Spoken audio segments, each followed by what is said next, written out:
Thanks very much, Michael and Leanne, for the invitation today. I was actually going to start out, I wanted to touch on a couple of our developments, and I was going to start out by saying our development partner Len Lease and Gary Horwitz would give an update on Sunshine Plaza, but I'm not so certain of that unless Gary does do a bit of a rock star entrance shortly.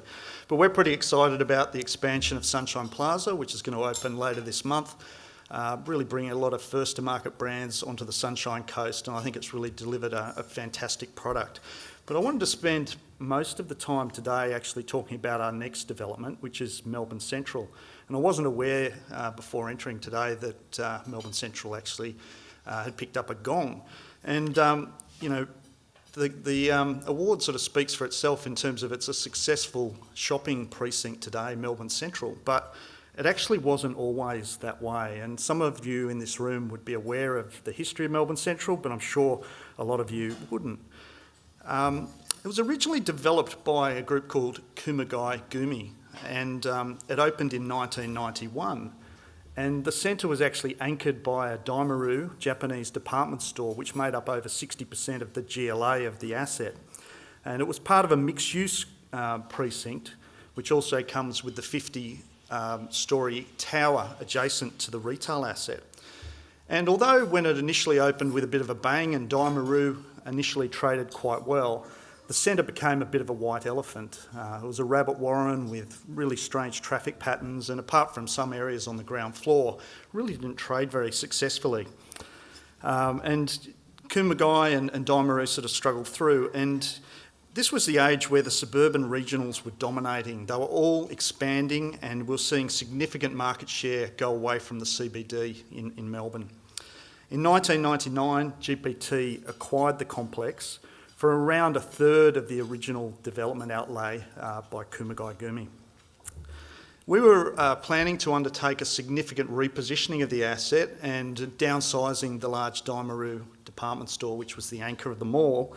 And then 2 years later, Daimaru came and knocked on our door and said they wanted to leave the Australian market, and they actually closed their doors 12 months later.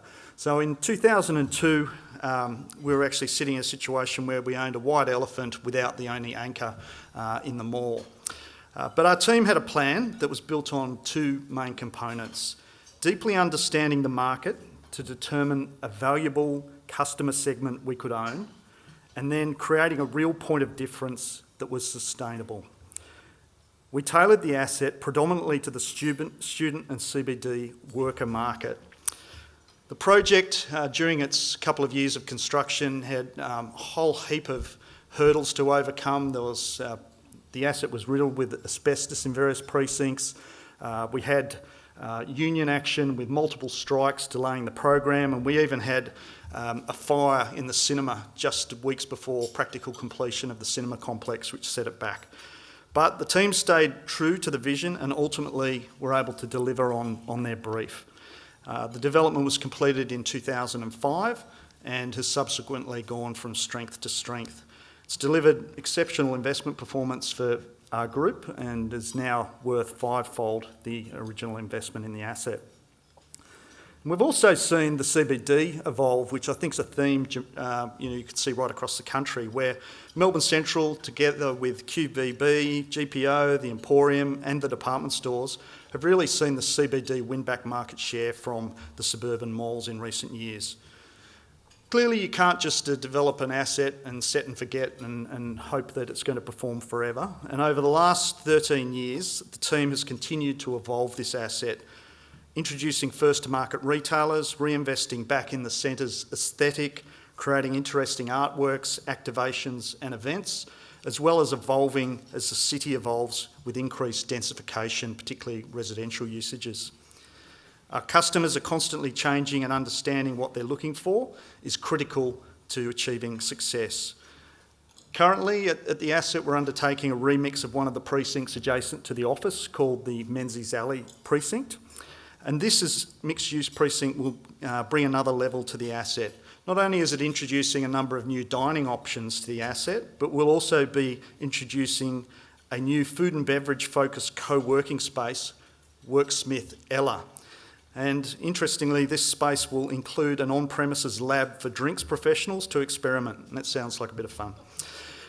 We're also excited to be working on plans to add a further 2 levels to Melbourne Central's retail asset, extending the leisure and entertainment offer and adding significant further mixed-use opportunities within that asset, and creating a real point of difference from a retail, adding in what's new and exciting from Melbourne's street retail.